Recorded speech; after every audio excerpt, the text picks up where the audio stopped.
25 को मैं 100 वर्ष का हो जाऊंगा। वर्ष 1925 में विजयादशमी के दिन नागपुर में डॉक्टर केशव राव बलिराम हेडगेवार जी ने मुझे संघ रूपी जिस बीज के रूप में रोपा था, तब किसी ने भी नहीं सोचा होगा कि मैं एक वट वृक्ष बन जाऊंगा। आज इस वट वृक्ष की कई शाखाएं राष्ट्र निर्माण कार्य में लगी हुई हैं। संघ के प्रथम सरसंघचालक हेडगेवार जी ने अपने घर पर 17 लोगों के साथ गोष्ठी में मेरे गठन की योजना बनाई थी। इस बैठक में हेडगेवार जी के साथ विश्वनाथ केलकर, भावजी कावरे, अण्णा साहने, बालाजी हुद्दार, बापूराव भेदी आदि लोग मौजूद थे। मेरा क्या नाम होगा, क्या कार्य होंगे, सब कुछ समय के साथ धीरे धीरे तय होता गया। उस वक्त हिंदुओं को सिर्फ संगठित करने का विचार था।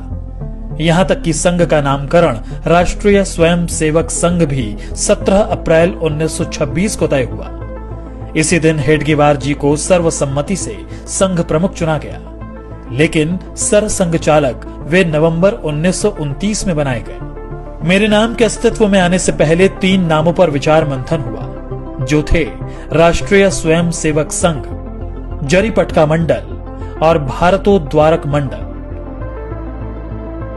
जिसके लिए बाकायदा वोटिंग भी हुई। नाम विचार के लिए बैठक में मौजूद 26 सदस्यों में से 20 सदस्यों ने राष्ट्रीय स्वयं सेवक संघ को अपना मत दिया, जिसके बाद मैं यानी आरएसएस अस्तित्व में आया। पिछले कई दशकों से लगातार देश के कोने कोने में संघ की शाखाएं लग रही हैं। हेडगेवार जी ने व्यायामशालाएं और अखाड़ों के माध्यम से संघ कार्य को आगे बढ़ाया था। स्वस्थ और अनुशासित स्वयं सेवक होना उनकी कल्पना में था।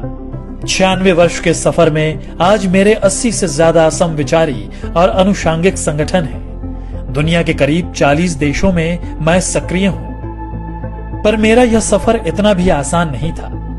कई ऐसे मौके आए जब मुझ पर आरोप प्रत्यारोप भी लगे और यहां तक प्रतिबंध भी लगा दिया गया। इस दौरान स्वयं सेवकों के साथ दुर्व्यवहार भी हुआ, लेकिन हम स्पष्ट थे क्योंकि हमारा लक्ष्य स्पष्ट था। हम सम और विषम परिस्थितियों में एक समान बढ़ते रहे क्योंकि लक्ष्य बड़ा था। संघ के विरुद्ध दुष्प्रचार के बावजूद समाज का एक बहुत बड़ा वर्ग ऐसा भी था जो संघ के समर्पण को देख रहा था और समझ भी रहा था। यही कारण था कि जिस परिवार को संघ के स्वयं सेवकों की मदद किसी न किसी रूप में मिली, वह सदैव के लिए संघ का हो गया। मैं तो अपने कार्य पथ पर अपने स्थापना के साथ ही निरंतर चलता रहा। आजादी मिली, लेकिन विभाजन की विभीषिका के रूप में दर्द भी मिला। रास्ते कठिन थे, मगर मैं रुका नहीं। अपने राष्ट्र और सनातन सुरक्षा के लिए मैंने तब भी 3000 कैंप्स लगाए और अपने बंधु भगिनियों के साथ चला।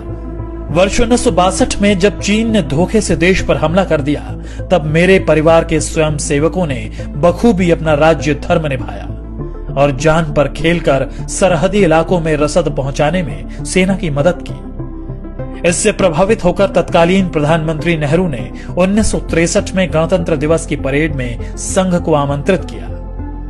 स्वयं सेवकों ने उस गणतंत्र दिवस की परेड में पूर्ण गणवेश के साथ भाग लिया और अपनी सादगी सात्विकता से सबको अवगत कराया था।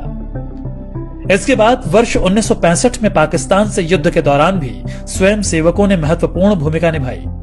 तमाम विरोध और सभी कठिनाइयों के साथ संघ अपने पथ पर निरंतर आगे बढ़ता रहा। आपदा हो या युद्ध, मेरा संकल्प भारत समर्पित। कभी 25 स्वयं सेवकों से शुरू हुआ संघ आज विशाल संगठन के रूप में स्थापित है।